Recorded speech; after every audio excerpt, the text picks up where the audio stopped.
నమస్తే, welcome to our channel. ప్రస్తుతం మనతో ప్రముఖ ఆధ్యాత్మికవేత్త, ఆస్ట్రాలజర్ సత్యనారాయణ మూర్తి ముల్లపూడి గారు ఉన్నారు. వారితో మాట్లాడదాం. నమస్తే గురు. నమస్కారం. సార్, అయితే వీరబ్రహ్మేంద్ర స్వామి కాలజ్ఞానం ప్రకారం కలియుగాంతం అయిపోయింది, సంధికాలం జరుగుతుంది, ఇప్పుడు కలియుగం కాదు ఇది అని చెప్పి వాళ్ళు అంటున్నారు. దాన్ని మీరు ఏ విధంగా సమర్థిస్తారు? పోతులూరు వీరబ్రహ్మేంద్ర స్వామి వారు జగద్గురువులు. ఆయన హరిహర హిరణ్యాత్మక స్వరూపులు. అంటే హరిహర గురు రూపంలో వచ్చినటువంటి దత్తాత్రేయ స్వాముల వారు మొత్తం 3 కాలజ్ఞానాన్ని రాశారు. కాలజ్ఞానం అంటే ఏంటంటే ఫ్యూచర్ కాదు అక్కడ జరిగేది, కాలం అసలు ఎలా పనిచేస్తుంది, ఎలాగా ఈ స్టార్స్ ఎలా ఉంటాయి, ఆ తర్వాత సూర్యుడు ఈ కాన్స్టలేషన్స్ జొడాయిక్ సైన్స్ రాసులు ఇవన్నీ ఉంటాయా ఉండవా, భవిష్యత్తు కాలం కదా ఆయన రాసింది. భవిష్యత్తుతో అది కూడా లింక్ అయి ఉంది.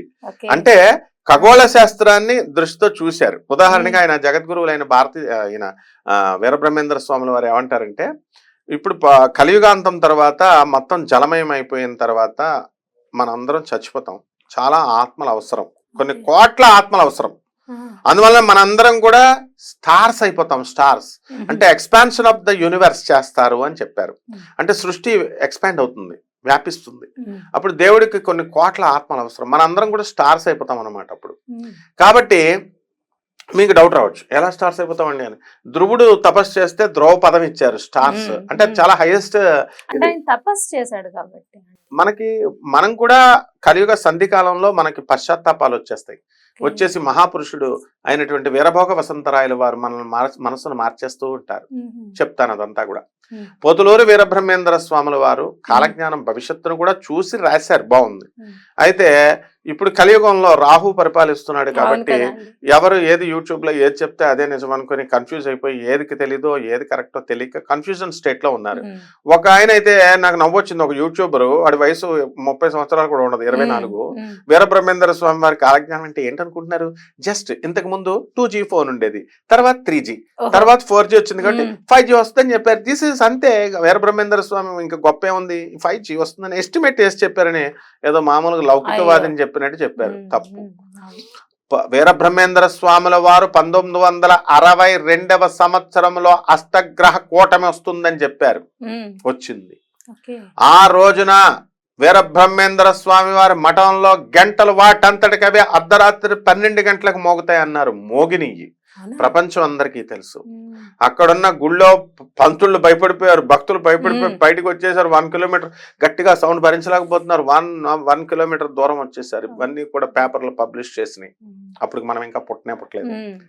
నెక్స్ట్ అది అయిన తర్వాత వీరబ్రహ్మేంద్ర స్వాముల వారు చిన్నప్పుడు ఆవుల్ని కాస్తూ గోవిందమ్మ దగ్గర ఉన్నప్పుడు ఆవిడ ఆ కాలజ్ఞానాలు రాసినటువంటి ఒరిజినల్ ప్రతులన్నీ కూడా ఒక పాతేసి దానిపైన చింత చెట్టుని వేశారు. ఆ చింత చెట్టు పుయ్యదు. 1962లో అష్టగ్రహ కూటమి వచ్చిన తర్వాత అప్పుడు పూస్తుంది 5 నెలలకి అన్నారు, గంటలు మోగిన తర్వాత. అలా కరెక్ట్ గా 5 గంటల తర్వాత మోగింది. 5 నెలలకు మోగింది.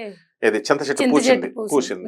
ఆ పూసిన తర్వాత 5 రోజులకి చింత చెట్టు చనిపోతుందన్నారు. చనిపోయింది.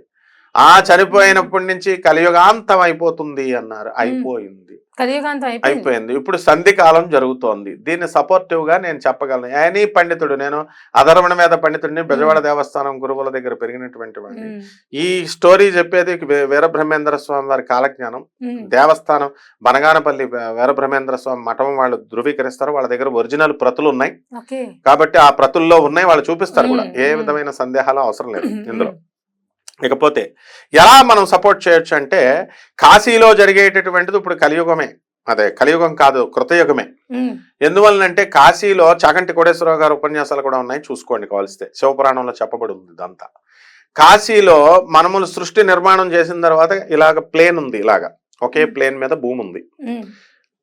ఫస్ట్ త్రేతాయుగం అయిపోయింది. ఆ యుగం అయిపోయినప్పుడు శివుడు వచ్చి త్రిశూలాన్ని, కాశీ పార్ట్ ఇలా ఉంటుంది కదా, ఆ భాగాన్ని, అడుగు భాగాన్ని ఇలా త్రిశూలంతో పైకి లేపుతాడు.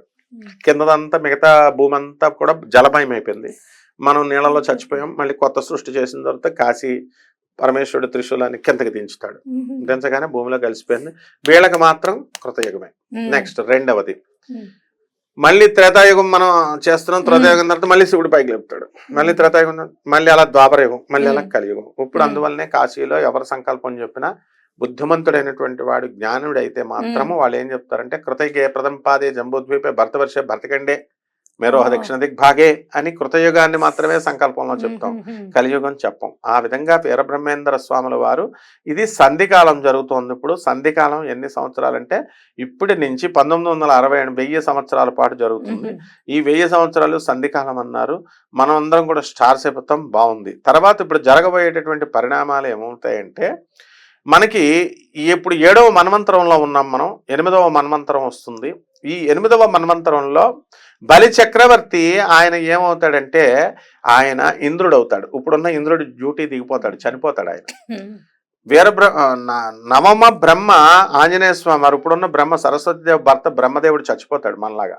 చచ్చిపోతే ఈయన్ని ఆంజనేయ స్వామిని 9వ బ్రహ్మ కింద ఎక్కుతాడు. 8వ మన్వంతరం అంటారు దీన్ని. అప్పుడు పైన స్టార్స్ ఉన్నాయి కదా, ఆ స్టార్స్ బ్లాస్ట్ అవుతాయి. బ్లాస్ట్ అయిపోయి పడిపోతాయి కింద. మీటియార్స్ ఇవన్నీ కూడా మనం చదువుకున్నాం. తోక చుక్కల కింద పడిపోవడం ఇవంతా సృష్టి అయిపోతుంది. ఆ విధంగా ఇప్పుడు 12 సూర్య కుటుంబానికి దగ్గరగా మనకి 12 కాన్స్టలేషన్స్ ఉన్నాయి, జొడైక్ సైన్స్ రాశులు ఉన్నాయి. అప్పుడు ఒక రాశి పడిపోతుంది 8వ మన్వంతరంలో. 11 ఉంటాయి. అందువలన జ్యోతిష శాస్త్రంలో ఇప్పుడు మనం 12 రాశులు అని చెప్తున్నాం కదా, ఈ 12 రాశుల్లో ఒకటి ఉండదన్నమాట, 11 రాశులే ఉంటాయి. తర్వాత ఇప్పుడు మనం కలియుగంలో మనకి షట్చక్రాలు ఏమండి, 7 చక్రాలండి. 7 చక్రాలు: మూలాధార చక్రం, మణిపూరక చక్రం, అనాహత చక్రం, విశుద్ధ. నాకు యాక్టివేట్ అయిపోయినాయి. నాకు కలర్స్ కనబడిపోతున్నాయి, సౌండ్స్ కనబడిపోతున్నాయి, నాకు శక్తులు వచ్చేసినాయి అండి, అష్ట సిద్ధులు వచ్చినాయి, నవనిధులు వచ్చేసినాయి అని చెప్పేసి వీళ్ళ కోతలకు వస్తున్నారు కదా. అంత ఈజీ కాదు. మూలాధార చక్రం ఒకటి విచ్ఛిన్నం అయితేనే మనకి సిద్ధులన్నీ వచ్చేస్తాయి. నవనిధులు, అష్టసిద్ధులు, నవనిధులు మనకి కాళ్ళు పిసుకుతా ఉంటాయి. యోగిని మాతలు 64 యోగిని మాతలు మన కాళ్ళు పిసుకుతా ఉంటాయి. మూలాధార చక్రం ఒక్కదానికే. మూలాధార చక్రానికి ఎవరికి అవ్వలేదు. మూలాధార చక్రానికి అధిపతి వినాయకుడు. అంటే వినాయకుడికి మొట్టమొదట పూజ చేయాలి అని శాస్త్రంలో ఎందుకు చెప్తారంటే, వెళ్ళిపోయి వినాయకుడి విగ్రహాన్ని కొట్టమని కాదు. నీ శరీరం ఒక దేవాలయం అయినప్పుడు మొదటి తలుపు మూలాధార చక్రం మర్మాంగాల దగ్గర ఉంది. దాన్ని యాక్టివేట్ అయినప్పుడు నెక్స్ట్ డోర్ ఓపెన్ అవుతుంది. ఫస్ట్ డోర్ ఫస్ట్ మెట్టు ఎక్కితేనే సెకండ్ మెట్టు, ఫస్ట్ డోర్ ఓపెన్ అయితే సెకండ్ డోర్. అలా మణిపూరక చక్రం. అలా స్టెప్ బై స్టెప్ నువ్వు ఆజ్ఞా చక్రం తర్వాత సహస్రార చక్రం వెళ్ళాలి. సహస్రార చక్రంలో కొండలిని శక్తి జాగృతమై ఉంటుంది. అదంతా తిరగబడినటువంటి పాము రూపంలో ఉంటుంది, రివర్స్ దీంట్లో. ఇవన్నీ కూడా బాగానే ఉన్నాయి. కానీ వీళ్ళకేదో మామూలు ఇప్పుడున్నటువంటి దొంగ బాబాలు, దొంగ స్వామీజీలు, కపట బ్రాహ్మణ, కపట జ్యోతిష్కుల, కపట మంత్రగాళ్ళు నాకు విచ్ఛిన్నమైపోయింది అని మొదలెట్టారు. ఎవరికి విచ్ఛిన్నం కాలేదు, ఎవరికి విచ్ఛిన్నం కాదు కూడా. ఇది గురువు అనుగ్రహం ఉంటేనే విచ్ఛిన్నం అవుతుంది. జగద్గురు అయినటువంటి ఆదిశంకరాచార్యులు వారు, దత్తాత్రేయ స్వామి వారు, శ్రీకృష్ణుల వారు వాళ్ళ కరుణ ఉంటేనే ఇది విచ్ఛిన్నం అవుతుంది.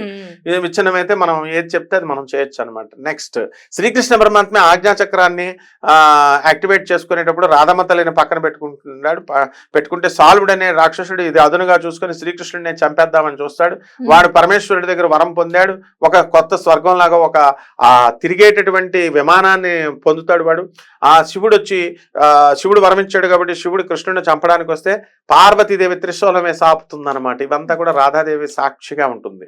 ఎంత పెద్ద తతంగం ఉంటేనే కృష్ణుడికే అవ్వలేదు ఈ కొండలిని సాధన. మహాయోగి, యోగులకే యోగి ఆయన దత్తాత్రేయుడు యోగి రాజుడు. అందువలన అష్టసిద్ధులు నవ నిధులు వేళకొస్తాయి. ప్రతి ఒక్కళ్ళు కొండల్ని మెడిటేషన్ సెంటర్స్ పెట్టేసి కొండల్ని యాక్టివేట్ అయిపోతాయి. లెసన్స్ 3000 కట్టండి, 6000 కట్టండి, అంత ఈజీ కాదు. తర్వాత ఈ యొక్క చక్రాలు ఇప్పుడు 7 ఉన్నాయి కదా. వీరబ్రహ్మేంద్ర స్వాముల వారు చెప్పినటువంటి ఈ కలియుగాంతం, ఈ సంధికాలంలో మనకేం జరుగుతాయంటే 6 చక్రాలు అయిపోతాయి. 6 ఉంటాయి. ఒకటి అదృశ్యం అయిపోతుంది, 2 ప్రాణాధార చక్రము, ఇంకో చక్రము 2 కూడా విశుద్ధ చక్రం 2 కూడా ఏకమైపోతాయి. ఇలాగా కాలజ్ఞానంలో ఇవన్నీ కూడా క్లియర్ గా ఉన్నాయి. ఎవరికైనా సందేహాలు ఉంటే వాళ్ళు తాళపత్ర గ్రంథాలు ఒరిజినల్ ప్రతులు కూడా ఉన్నాయి ఇప్పుడు. నెక్స్ట్ రెండవది ఆయన ఏం చెప్పారంటే బ్రాహ్మణులకి అగ్రహారాలు ఇస్తారు అన్నారు. బ్రిటిష్ వాళ్ళు వచ్చారు. వచ్చిన తర్వాత ఆయనకి నమస్కారం పెట్టమంటే ఒకడు కూడా నమస్కారం పెట్టేవాడు కాదు. ఎవరు? బ్రిటిష్ వాళ్ళు. పోరా అనేవారు భారతీయ సంస్కృతి. అప్పుడు ఒక పంతులు గారు వస్తున్నారు. అరే ఈ రోజు అమావాస్య రా అంటే పంతులు గారు అయ్యగారు నమస్కారం అండి అంటే ఈ రోజు అమావాస్య ఇంట్లో నుంచి బయటకు రాకూడదురా అంటే అలాగేనండి అనేవాడు. బ్రిటిష్ వాళ్ళు చూశారు ఇది చూసి ఏం చేశారు, ఓహో పంతులు గారికి నమస్కారం పెడుతున్నారని చెప్పి ఒక్కొక్క పంతులు గారికి 1000 ఎకరాల చొప్పున ఇచ్చేశారు. అగ్రహారాలు ఆ విధంగా వచ్చినాయి. అప్పుడు ఆ పంతులు గారు ఏం చేశారు, ఒరే పెద్ద దొరకు నమస్కారం పెట్టరని ఈయన రికమెండేషన్ చేస్తే అప్పుడు వాడు పెట్టాడు, చిన్న దొరకి ఆల్రెడీ పెడతాడు. ఈ విధంగా అగ్రహారాలన్నీ కూడా వచ్చినాయి కదా, బ్రహ్మజ్ఞానికి ఉన్నటువంటి అగ్రహాన్ని అన్ని కూడా తొలగిపోతాయి అన్నారు, పోయినాయి.